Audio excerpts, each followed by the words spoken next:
2025 has already seen several devastating workplace accidents across the United States, and every one of them has had one thing in common. OSHA says they could have been prevented. Today we're breaking down some of the most serious, fully documented workplace fatalities of the year so far.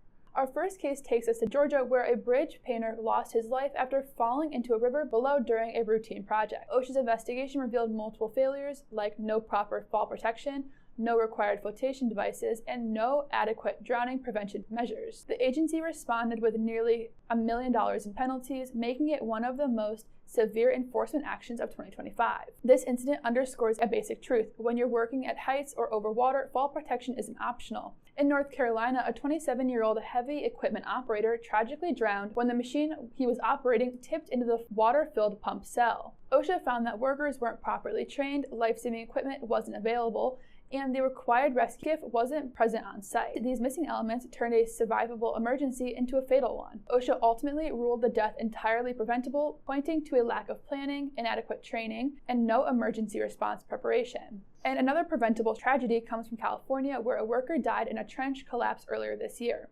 Trench collapses are shockingly fast and incredibly deadly. OSHA identified serious violations, and federal OSHA has reported at least 11 trench-related fatalities so far in 2025.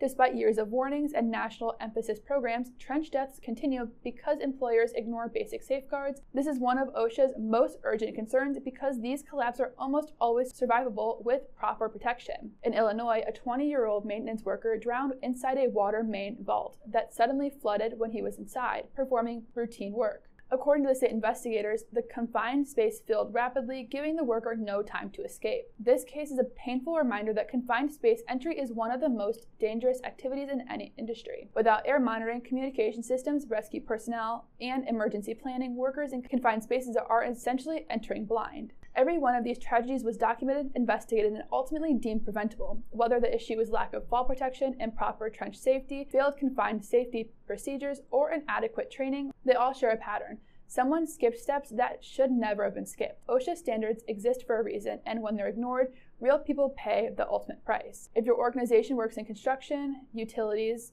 manufacturing, or any high-risk environment, now is the time to double-check your safety program.